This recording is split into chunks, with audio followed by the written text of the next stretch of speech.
إلى حضرة النبي سيدنا محمد صلى الله عليه وسلم، خصوصا إلى جميع مشايخنا وأساتذتنا وعلمائنا المخلصين العاملين، وجميع ساداتنا العالمين، وجميع ساداتنا الصوفية، وعلمائنا الشافعية، وجميع المحدثين والمفسرين وأسلافنا الصالحين،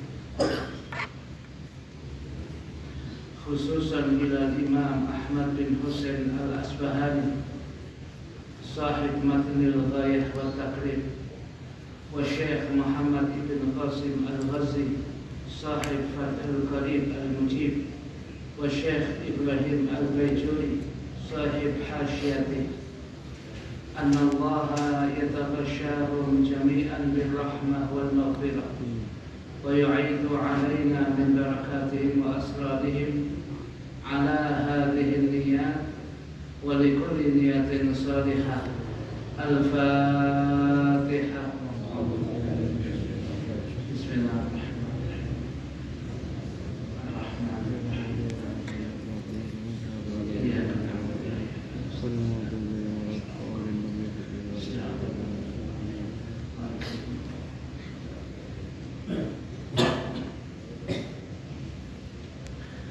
بسم الله الرحمن Bismillahirrahmanirrahim. Bismillahirrahmanirrahim. Nawaitu ta'alluma Wat-ta'lima Wat-tadhakkura Wat-tadhakkura Wat-tadhkira Wan-naf'a Wal-intifa'a Wal-intifa'a Wal-ifadata Wal-ifadata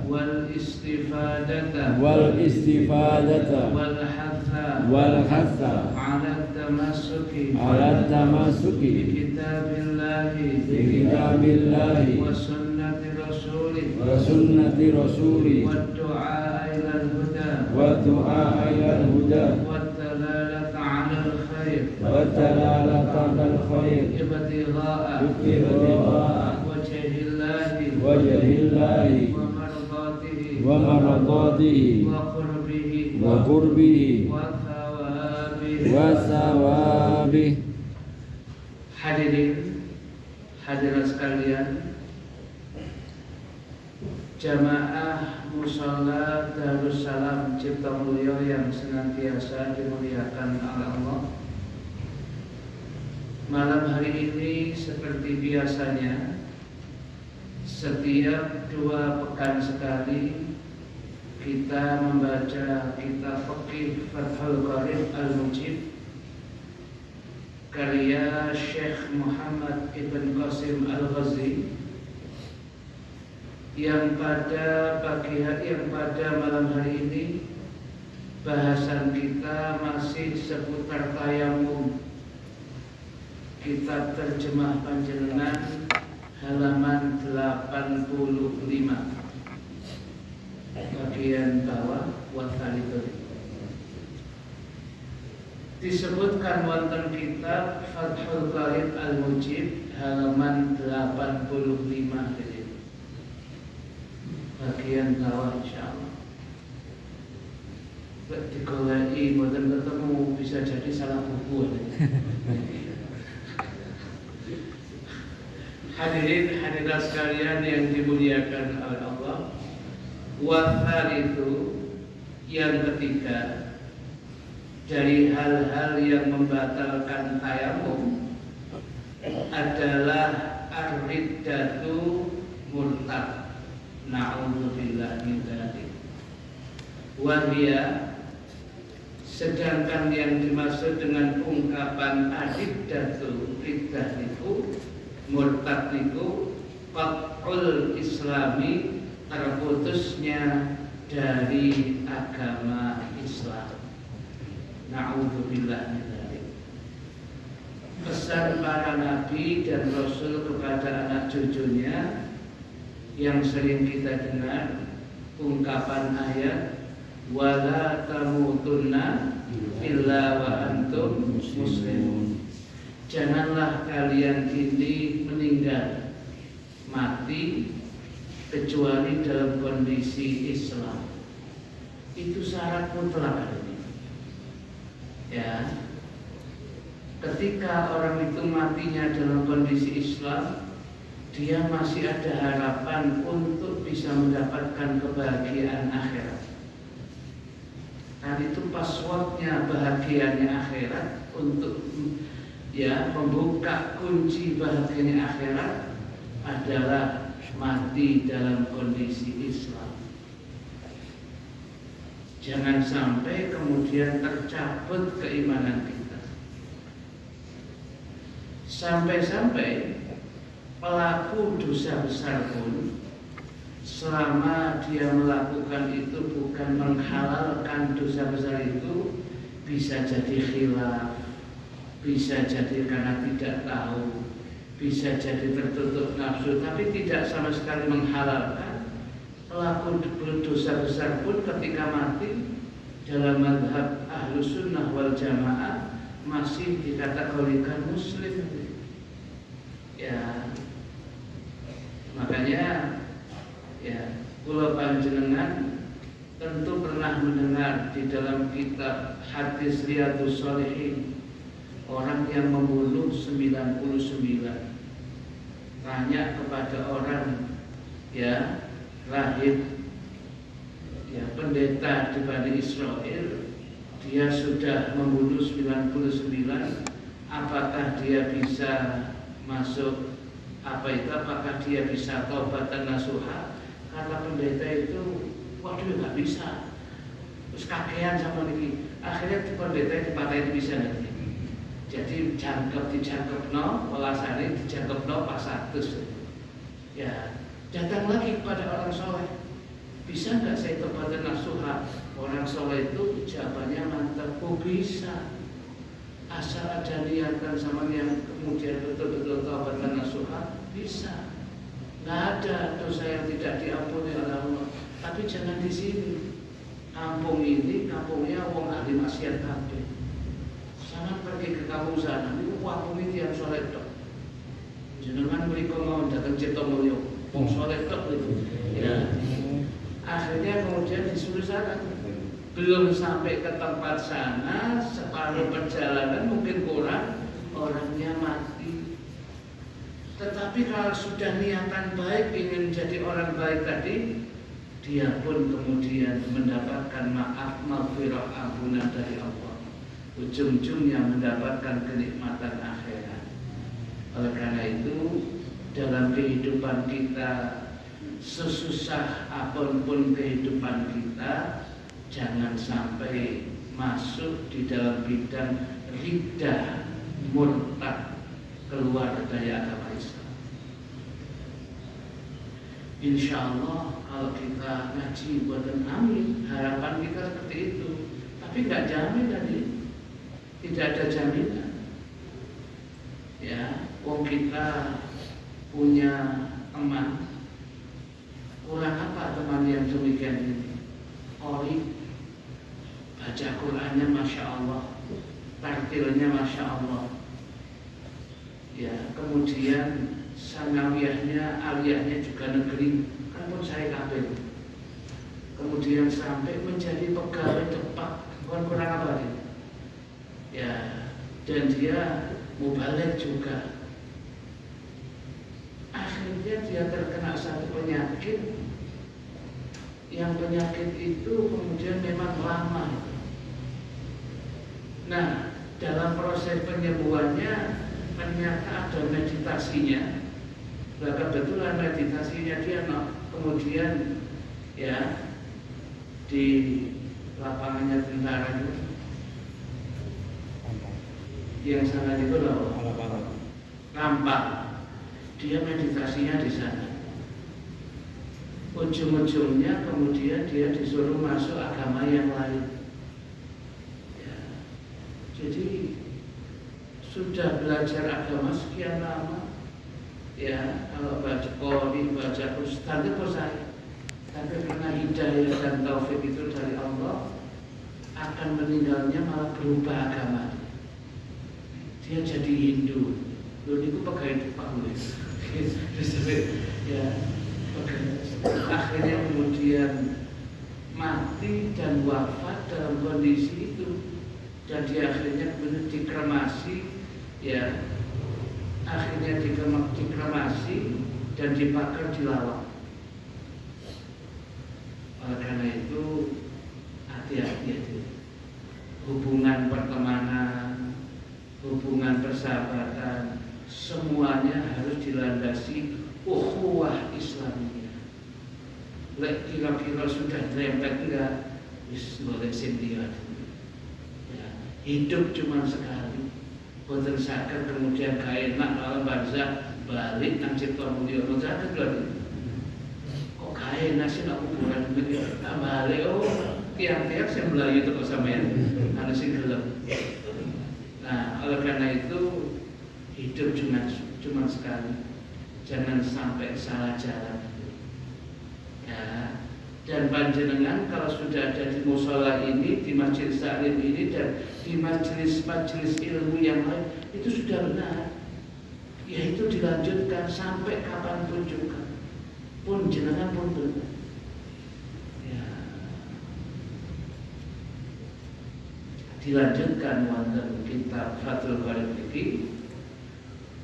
Wa idza, dan apabila imtana'a, seseorang itu tercegah syar'an, secara syariat, isti'malal ma'i, menggunakan air untuk mandi besar, untuk berwudu, dia tidak boleh menggunakan air fi udwin, pada anggota badannya. Fa'il lam yakun, maka apabila tidak ada alaihi padanya satirun, satir niku penutup, bisa jadi perban, ya, wajaba alaihi, wajib atasnya at-tayammum, tayammum, wa ghuslu sahihi, dan membasuh anggota badan yang sehat. Wala tartiba, dan tidak ada berurutan, bainahuma, di antara tayammum dan membasuh yang sehat, lil junubi, bagi orang yang junub. Titik dulu. Maksudnya tadi, bisa jadi di antara kula panjenengan secara syar'an, berarti sudah benar syariatnya, tidak boleh pakai air. Kenapa? Ya bisa jadi sakit tadi. Sebab kemudian dokter kemudian mengatakan, sampeyan kalau menggunakan air ini berbahaya loh ya untuk kesehatan. Menurut analisa medis bisa jadi mengalami kematian loh. Sebab hampir 85% tubuh Anda ini terkena api waktu itu kebakaran. Aman kemudian dia terus melotol kalau monggo. Ya, jadi nggak bisa itu. Ya, berarti secara syariat memang nggak boleh pakai air. Nah, atau kemudian, atau ada anggota badan ini ketika mandi itu ada luka sih. Yang luka itu kena air itu benar sakit. Nah, padahal ini maunya mandi besar. Katakanlah ngapunten, ada di bagian yang bukan anggota tayammum ya. Katakanlah pada bagian ini, ya, pada bagian ini depannya dari perutnya itu kok kemudian sobek, harus ditutup ini. Ini dia tutup itu sehingga terkena air boten saged. Maka kemudian yang dia lakukan apa? Mandi dulu, membasuh bagian yang ghuslus sahih, membasuh bagian seluruh anggota badan yang sehat, dikenakan air. Ya, bedanya mandi besar dengan wudu. Lek wudu niku wonten tertib rukun yang keenam berurutan. Lek gak ngoten gak sah. Lek mandi besar boten wonten tertib, hanya sunnah saja. Jadi mandi besar itu rukunnya cuma dua, pensafinatun aja. Yang pertama niat mandi besar, yang kedua isolul ma, menyampaikan air pada seluruh tubuh, ditambahi malih sya'ron wa basyaron. Baik seluruh tubuh itu bentuknya ada yang berambut maupun sekedar kulit, semuanya harus tersapu bersih, terkena air. Itu aja. Soal kemudian pakai atas dulu sebelah kanan itu namanya sunnah. Tapi kalau wudhu, ya fardunya atau rukunnya wudhu yang keenam, tertib ada tertibnya berurutan. Mereka tertib nggak sah wudhunya. Kalau mandi besar, enggak. Anda mau kaki dulu, boleh. Berarti kemudian katakanlah dicek belum sikil isik, kemudian langsung atas, boleh. Atau kemudian Anda kepala dulu, berarti ngejuk, ya boleh. Ya. Jadi ngejuk tenggali ketemu banjir. Ya. Video tadi. Jadi kalau kemudian seperti itu, ya boleh aja. Hanya bahasa sunnahnya bagian atas kepala sebelah kanan itu bagian sunnah. Nah, ketika orang junub berarti mandi apa itu dia mandi besar, dia kemudian ada perutnya yang pasca operasi, ya dia nggak bisa terkena air, maka yang wajib dibasuh itu adalah yang sehat semua. Sedangkan yang untuk yang nggak bisa dibasuh ini diganti dengan tayamum. Tayamum itu pengganti yang ini. Maka bahasanya wajib alaihi at-tayammumu, wajib baginya satu tayamum, dua wa ghuslus sahihi, membasuh seluruh anggota badan yang sehat. Wala tartiba bainahuma lil junubi, dan tidak ada tertib, tidak ada berurutan antara tayamum atau mandi dulu, tidak ada. Anda yang mana yang mudah, monggo. Ya demikian. Ini kalau bagi junub yang hendak melaksanakan mandi besar, menghilangkan hadas besar. Amal muhditsu, lain lagi kalau orang berhadas kecil. Amal muhditsu ay hadatsan asghar. Amal muhditsu adapun orang yang berhadas kecil, fa innama, maka hanyalah yatayammamu, dia bertayamum waqta dukhuli ghuslil udwil alili, waktu masuk membasuh anggota badan yang sakit.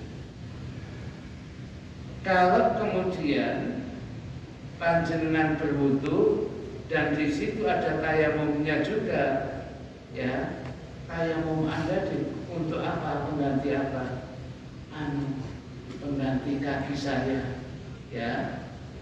Kaki saya ini yang kanan bisa saya basuh, ya.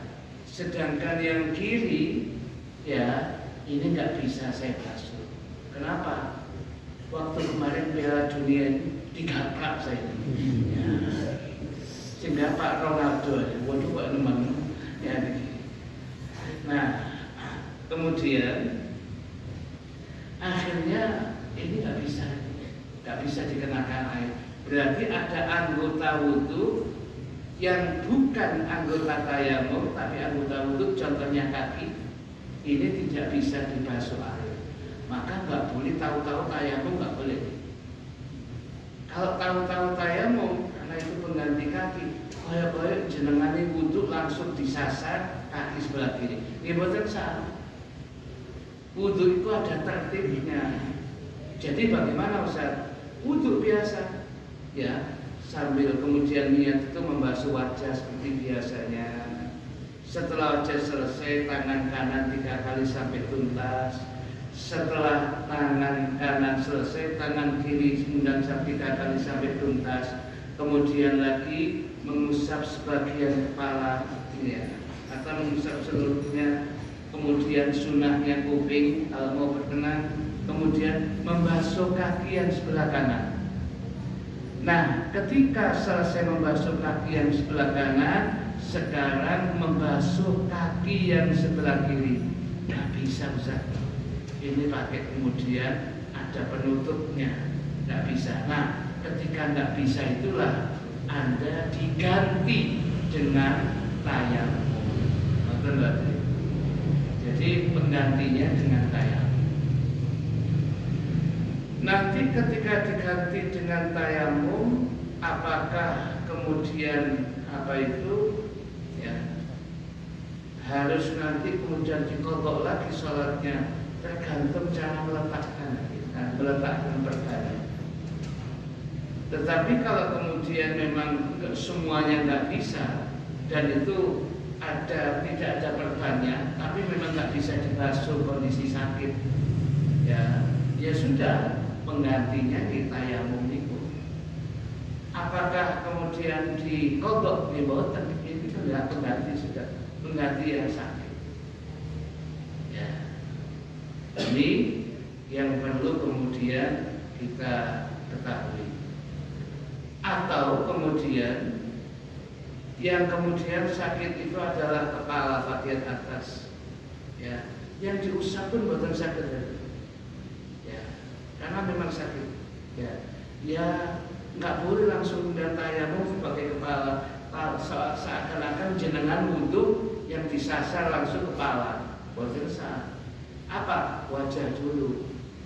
Setelah wajah, tangan kanan kemudian tangan kiri lah. Sekarang waktunya mengusap sebagian kepala, diganti dengan tayamum. Setelah tayamum selesai, berarti seakan-akan penggantinya ini selesai, dilanjutkan wudhu lagi, membasuh kaki kanan, membasuh kaki kiri. Nah, itu namanya saya bisa tak wudhu sa'ison ini selesai kaki, baru nanti tak usapnya ini, ya, bekasnya wudhu itu, ya, gak terlalu kelihatan dengan tayamum tuh. Kalau sama begitu nanti seakan-akan membasuh kaki kanan, kaki kiri, kemudian meloncat kepada, ya, mengusap sebagian kepala. Ini nggak tertib ini, boten sawut itu. Nah, yang agak berat itu ketika sakitnya ya pada anggota wudu juga anggota tayamum. Contohnya tangan. Nah, berarti wudu ya gak iso maksimal. Tayamum yang nggak bisa maksimal, ya sebisanya sudah. Sholatnya itu namanya lihormatil waktu, menghormat waktu sholat. Begitu di tangan ini sembuh, Anda sholatnya diqadha lagi, ya. Ini caranya seperti itu. Hadirin hadirat sekalian yang dimuliakan oleh Allah, ini yang perlu kula panjenengan. Paham ya?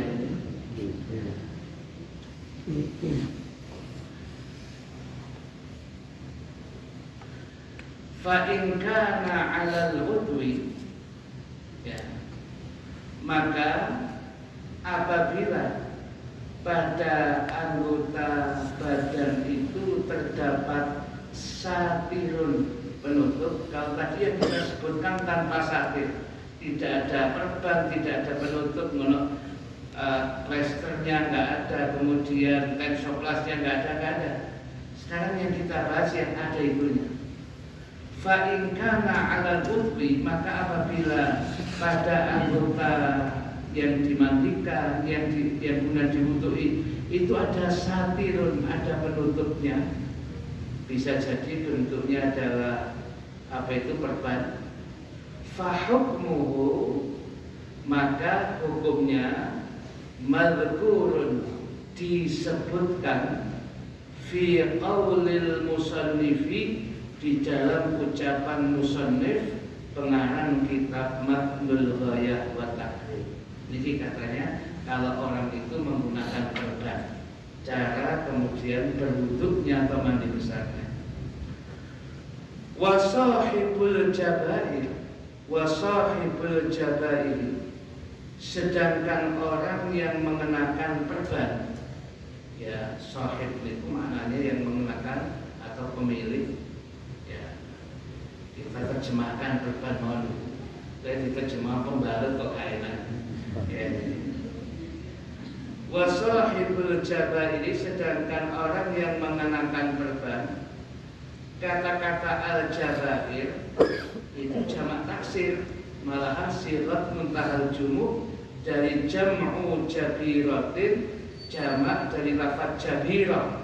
Jabirah itu perban, bifathil jimi, dengan difathahkan jimnya, jabirah, jabair. Wahia, apa yang kemudian dimaksud dengan jabair itu? Akhsyabun au qasabun. Akhsyabun, khasyab itu semacam bambu atau kayu. Kalau qasabun bambu, ya tusawi, yang dia itu tujuannya ya meluruskan,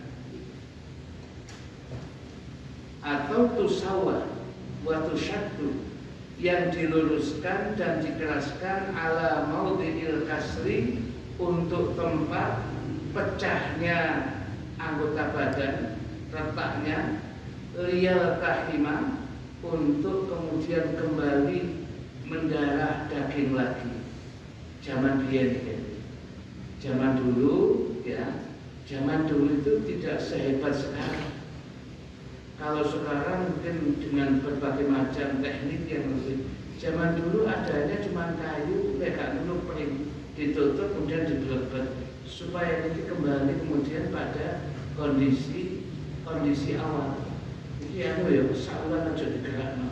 Sebab cek kembali seperti semula. Bahasa kita nikil tahama.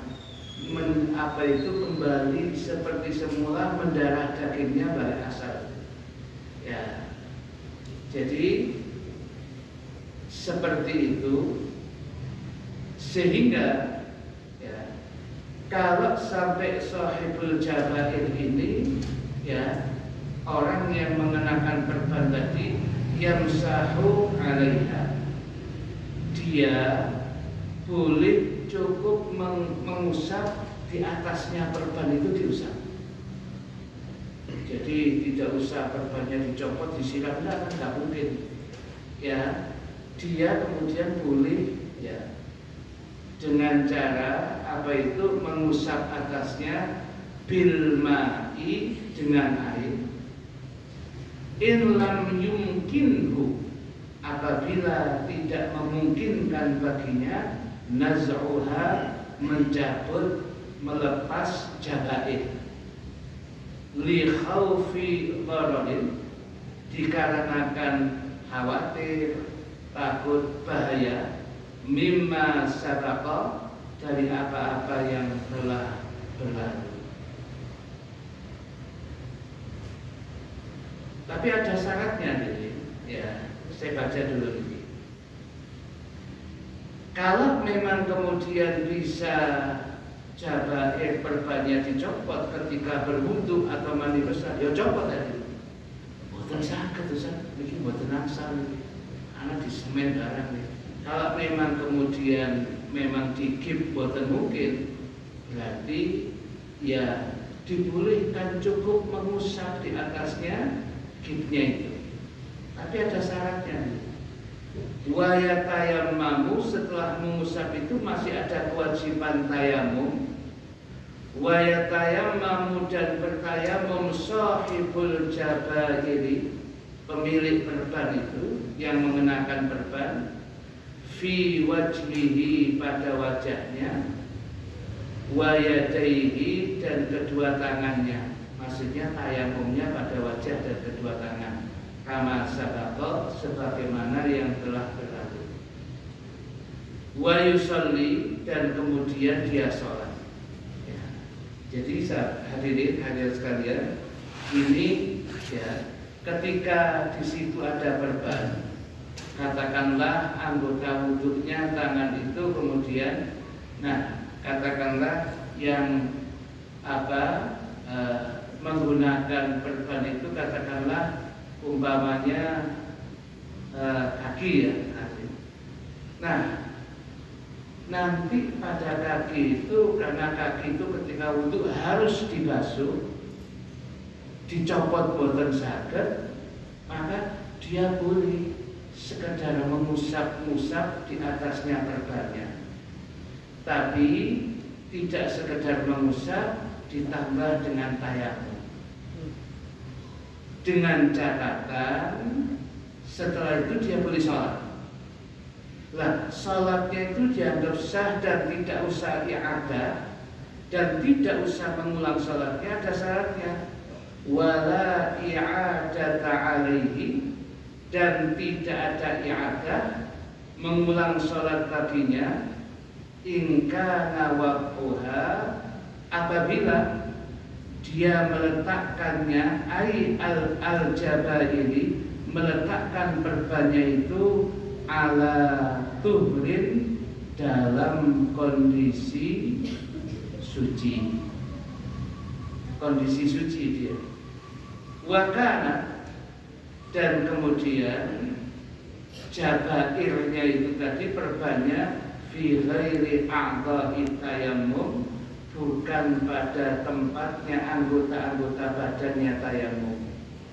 Wa illa, kalau tidak demikian, a'ada, dia kemudian, wa illa, kalau tidak demikian, a'ada, dia harus i'adah, mengulangi salat lagi.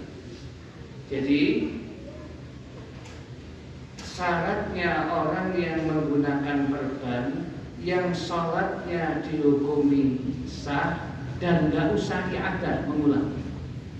Itu syaratnya satu, ketika meletakkan perban itu kondisinya adalah dia punya wudhu.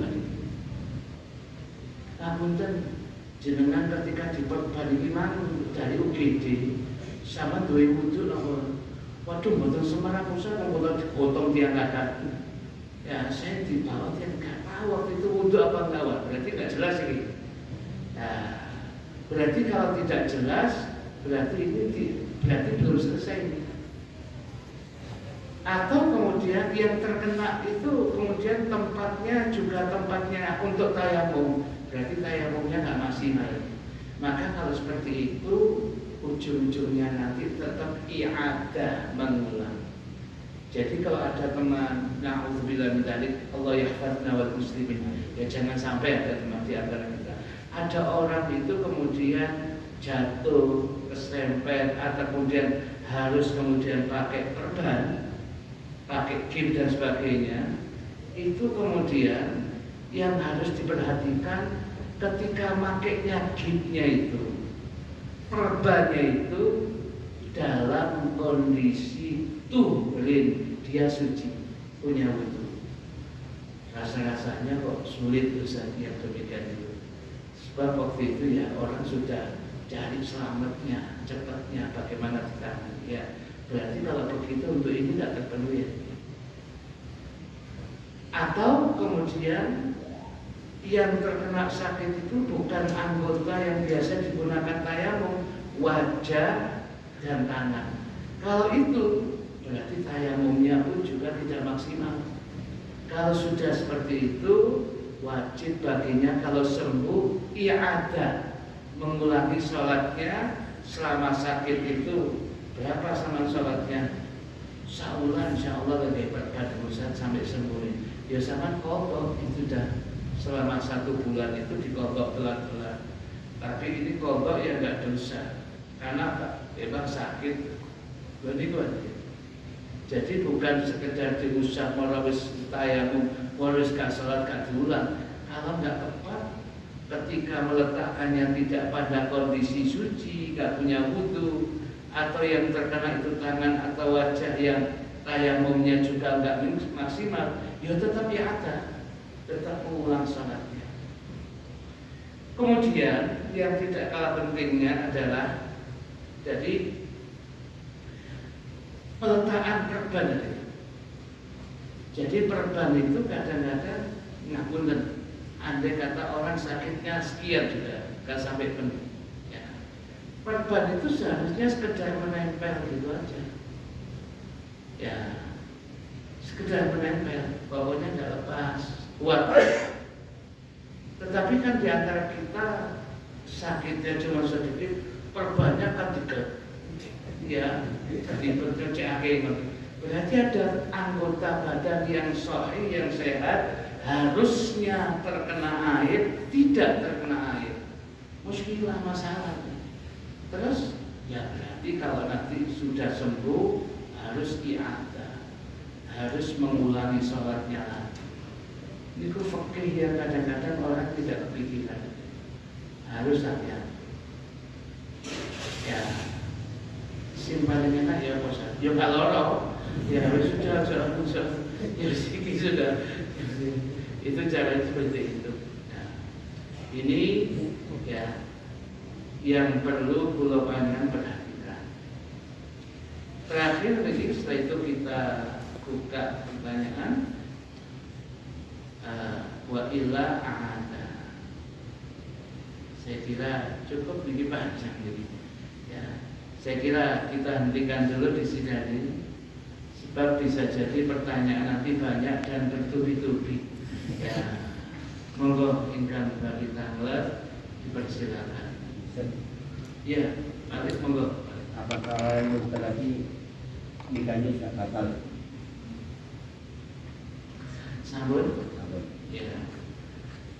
Kalau di dalam ungkapan kitab Sulamut Taufik, Al-Habib Abdullah bin Husain bin Tahir menyatakan orang yang kemudian nikah, orang yang kemudian murtad, apakah kemudian bagaimana dengan kalau keislamannya sudah putus?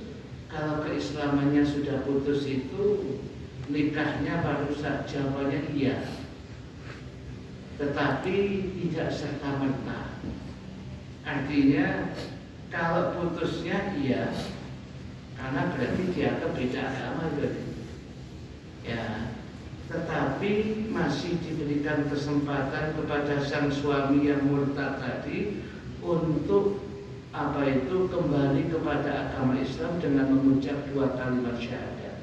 Waktunya adalah selama iddah perempuan itu masih ada. Tidak otomatis langsung, kemudian masih diberi kesempatan sampai iddahnya habis. Kalau sampai iddahnya perempuan itu habis, ya berarti orang lain.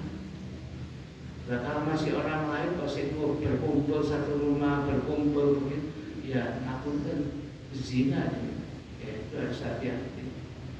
Ya, makanya di kitab Sulamut Taufik itu dibahas panjang lebar. Jangan sampai orang itu masuk kategori melakukan kemurtadan, baik qalbi kang bongsone ati, ya qauli kang bongsone pengucap, atau fi'li kang bongsone penggali, baik dilakukan hati, lesan, atau kemudian aktivitas anggota badan yang menuju kepada kemurtadan. Jangan sampai terjadi di dalam kehidupan kita kapanpun saja. Ya. Sambung? Ya. Ada lagi yang tanya? Boleh, monggo. Dalam sholat turut-turut yang dapat membatalkan sholat itu pergerakannya itu langsung dari secara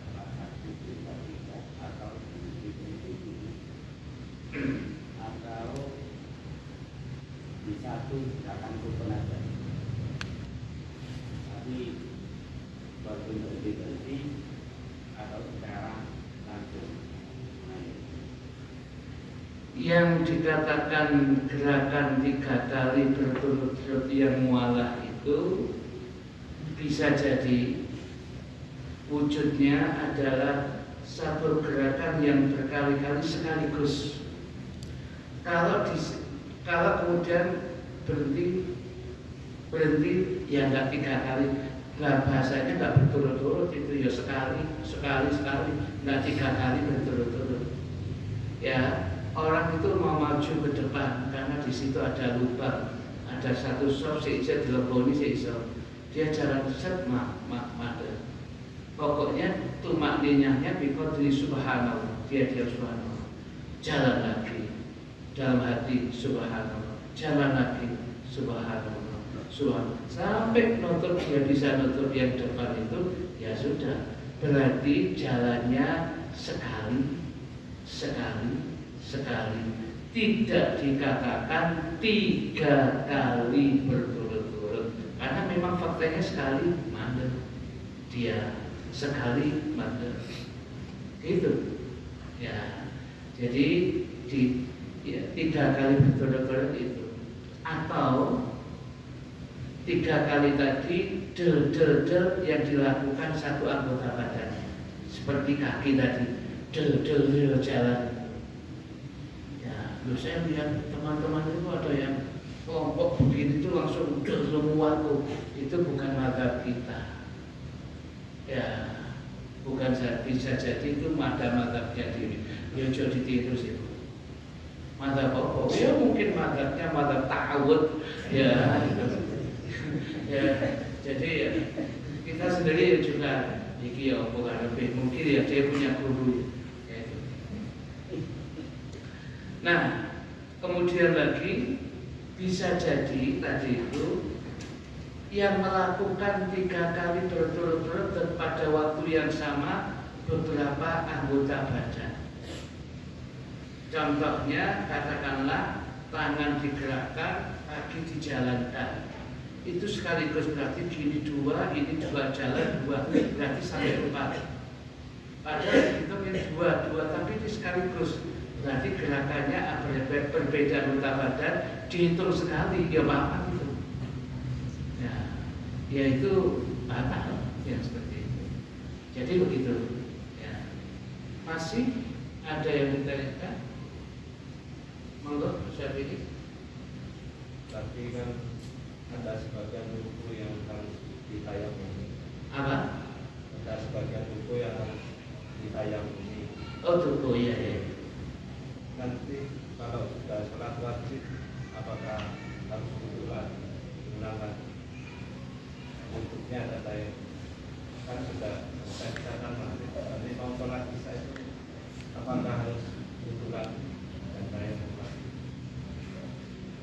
Karena apa? Itu juga untuk kemampuan tayamum cuma 1, akhirnya memang seperti itu ikhtiarnya.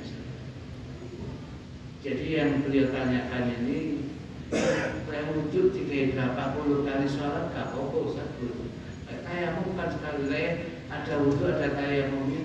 Nanti masuk waktu sholat, apa wudhu tayamum. Jadi akhirnya ikhtiarnya begitu. Melihat dari tayamum hanya mampu untuk 1 kali. Tambah berat, ya itu memang kondisinya seperti itu. Ya. Dia kan boleh mengambil cara yang wudhu yang sederhana, pokoknya ambil wajibnya. Begitu memang. Ada lagi yang lain? Oke. Masalah yang Masih mau tanya dulu? Di bulan tema. Oke, tapi sini dulu sama duduk cek tengah. Gak apa-apa Mas, monggo.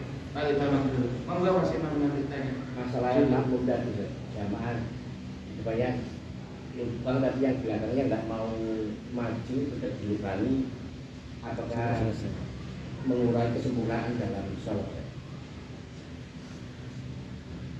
Jawabannya iya. Ya. Bahasanya bukan menghilangkan, mengurangi yang demikian. Ya, ini hal yang seperti itu mengurangi. Jadi kalau ada lubang begitu, idealnya baik yang sana maupun yang sini saling menutup. Kalau bisa saling menutup, jadi lubang itu tertutup ketika tidak segera diisi oleh orang lain. Ya, tapi kalau ada yang mengisi, ya yang mengisi itu dikai kesempatan. Ya, gitu. Tapi kalau kemudian tidak segera diisi, ya yang sana dengan yang sini harus tahu. Maka kemudian sopnya rada dilengkapi, cek iso nutup satu orang, begitu. Supaya tidak mengurangi fadilahnya berjamaah. Kalau itu tetap bolong, ya kurang fadilahnya. Masih monggo. Yang keras ya, Mas. Kemarin itu ada pemberitahuan tentang malam 1 Muharram. Sedangkan pada umumnya itu dilaksanakan malam Selasa.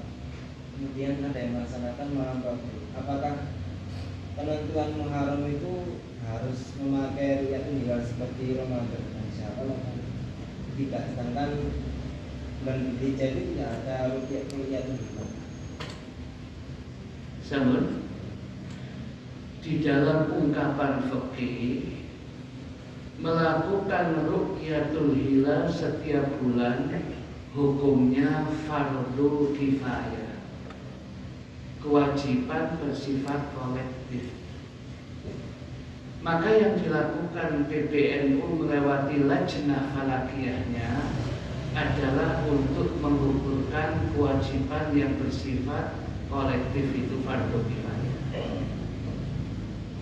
Jadi ketika PBNU itu kemudian sebelumnya ada edaran hitungan hisabnya bahwasanya malam Selasa itu sudah masuk dari PBNU hitungan hisab.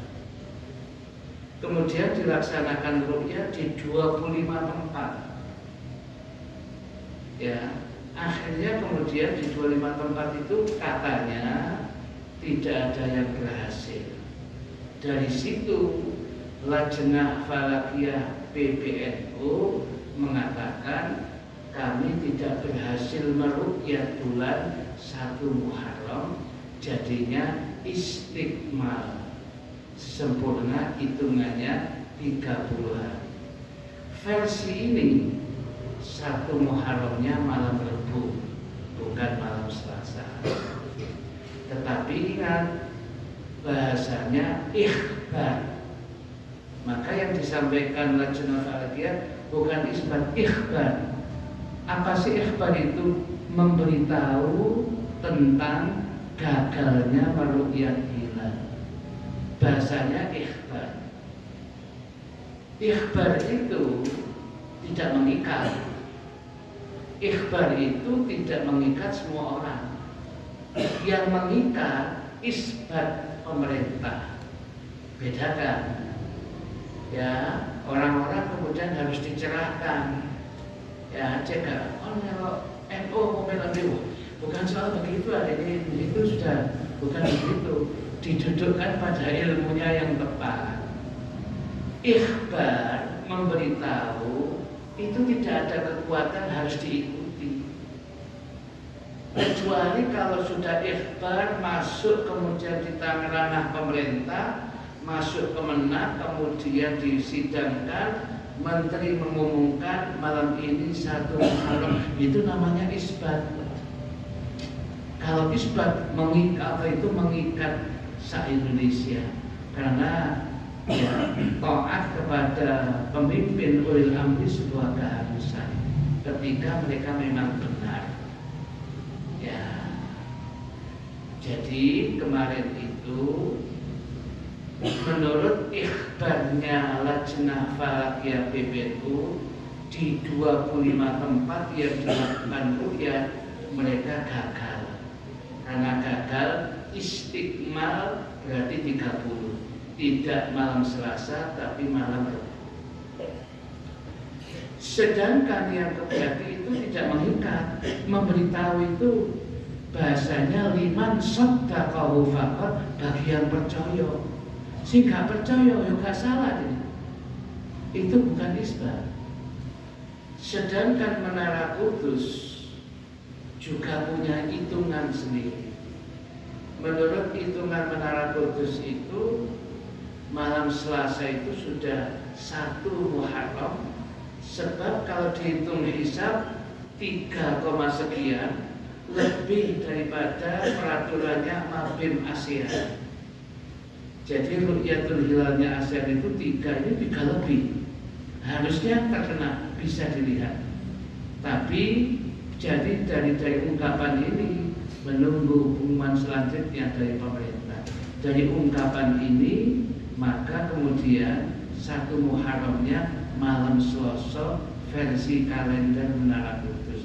Itu Menara Qudus pun hati-hati, sangat hati-hati. Ya, itu.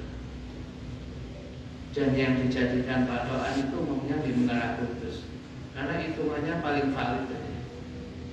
Ya, Al-Maghfurlah Mbah Kiai Turaihan Al-Ajhuri yang punya Menara Qudus itu, yang punya kalender itu sangat hati-hati orangnya, saklek betul. Dia kemudian dengan hitungannya sudah bisa menghitung 100 tahun yang akan datang, itu sudah diselesaikan oleh dia. Ya, tapi besok 1 Ramadan atau enggak, jangankan santrinya, bunyai tidak mengetahui kalau besok yaitu puasa Ramadan.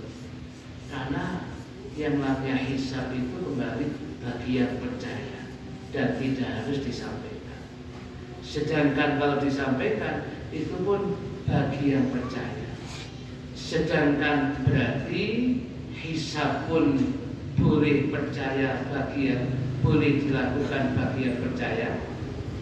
Ikhbarnya PPNU boleh dilakukan bagian percaya. Kalau kok lebih nyaman percaya yang Menara Qudus, ya monggo. Berarti sing melakukan 1 Muharramnya 1 malam Selasa bener versi kemudian yang yakin. Kemudian yang Lajnah Falakiyah itu mengatakan malam Rabu dasar istighfar, ya benar karena ikhbar. Mereka memang nggak lihat, kalau nggak lihat disempurnakan. Ya, itu. Sehingga benar belas kalau melapor. Ya. Tetapi ternyata pemerintah punya hitungan sendiri malam Selasa. Sehingga penetapan kalender liburnya itu Selasa. Dan kemudian lagi mungkin orang tidak jarang yang dipublis, ya ternyata kalau pemerintah itu mengadakan Ru'yatul Hilal itu titiknya 88 titik se-Indonesia. Sedangkan yang kemarin itu adalah cuma 25 titik. Ya, kaitannya dengan pendanaan, dan dananya besar. PBNU bisa mendanai cuma 25 tempat. Ya, padahal berarti ada sekian puluh titik yang tidak dilakukan. Jangan-jangan yang titik tidak dilakukan itu bisa rukyat, kan juga nggak tahu. Ternyata benar. Malam itu juga ada rilis dari Pondok Pesantren Sidogiri Pasuruan. Jadi ya, Pondok Sidogiri itu menerjunkan perukyat handalnya di satu tempat, dan dia kemudian mengumumkan bisa lihat Ru'yatul Hilal. Itu resmi dari situsnya Sidogiri. Dari situ kemudian Sidogiri pun menurunkan orang-orangnya. Saya kira kan bukan kaleng-kaleng.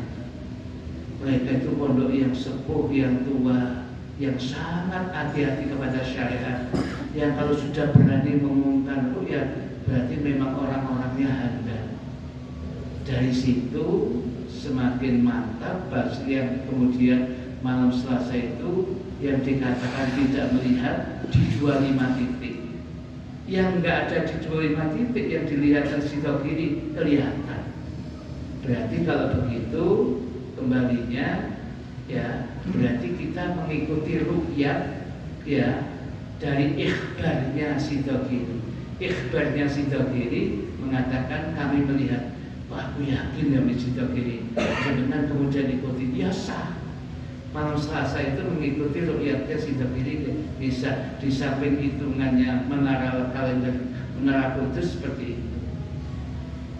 Dan kemudian kalau dasarnya isbatnya pemerintah bukan isbat, karena juga memberitahu jalur waktunya sebelumnya itu ketetapan pemerintah.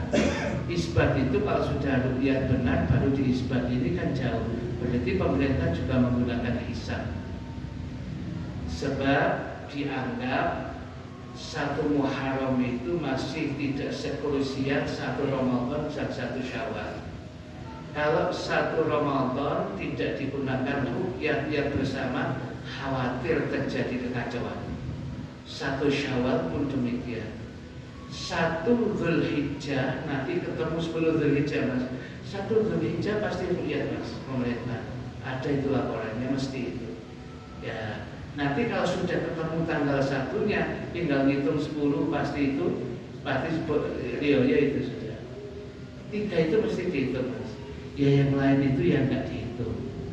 Kalau sudah nggak dihitung, maksudnya tidak ada ketetapan pemerintah, sebab dananya besar.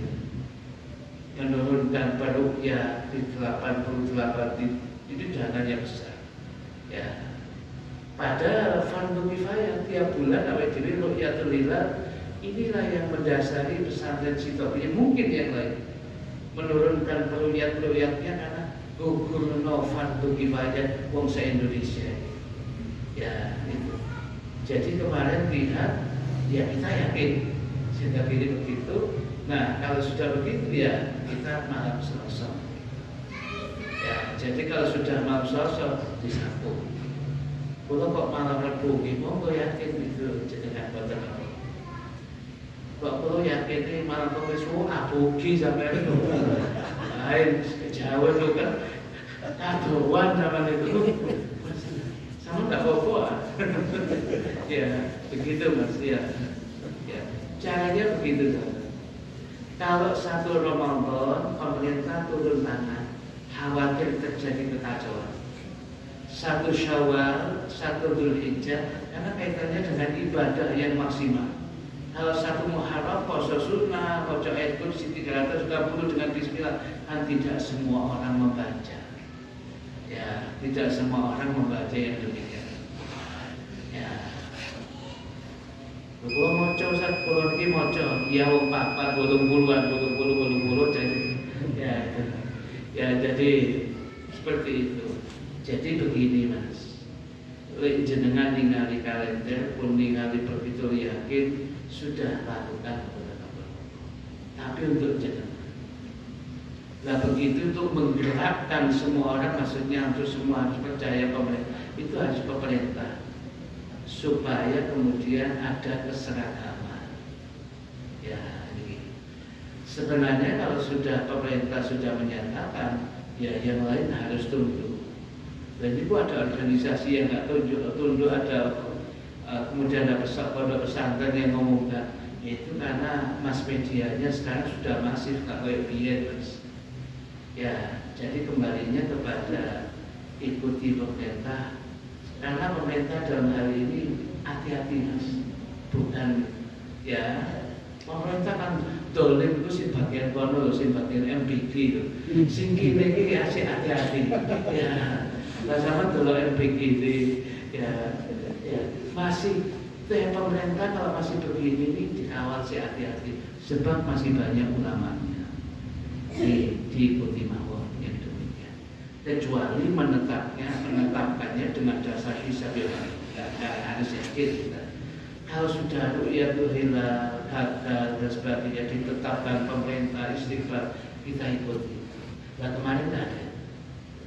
Ya pemerintah sudah menetapkan dulu, berarti pakai hisab. Ya bagi kita, sehingga baik yang ikhbar PBNU monggo keyakinan jenengan, yang menara putus dan ternyata darut yang dari Sidaqiri monggo kepada panjenengan keyakinan. Sehingga niku ya sampai dengan keyakinannya sendiri-sendiri. Karena tidak ada keputusan bersama dari pemerintah. Itu karena tiap bulan nggak mungkin melakukan.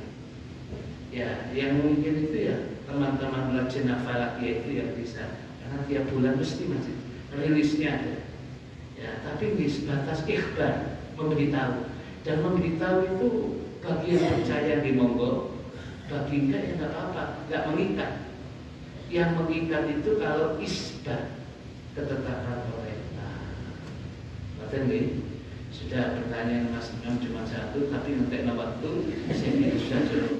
Bismillahirrahmanirrahim. Alhamdulillahirabbil alamin.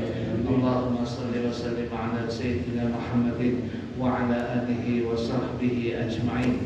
Allahumma qsim lana min khasyatika ma tahulu bihi bainana wa baina ma'siyatik, wa min ta'atika ma tuballighuna bihi jannatak, wa min al-yaqini ma tuhawwinu bihi 'alaina masa'ib ad-dunya, wa matti'na bi asma'ina wa absarina wa quwwatina ma ahyaytana waj'alhu al-waritha minna waj'al tha'rana 'ala man zalamana wansurna 'ala man 'adana wa la taj'al musibatana fi dinina wa la taj'al ad-dunya akbar hammina wa la mablagha 'ilmina wa la tusallit 'alaina man la yarhamuna wa hasbunallahu wa ni'mal wakeel wa la hawla wa la quwwata illa billahil 'aliyyil 'azim. وصلى الله على سيدنا محمد النبي الأمي وعلى آله وصحبه وسلم والحمد لله رب العالمين.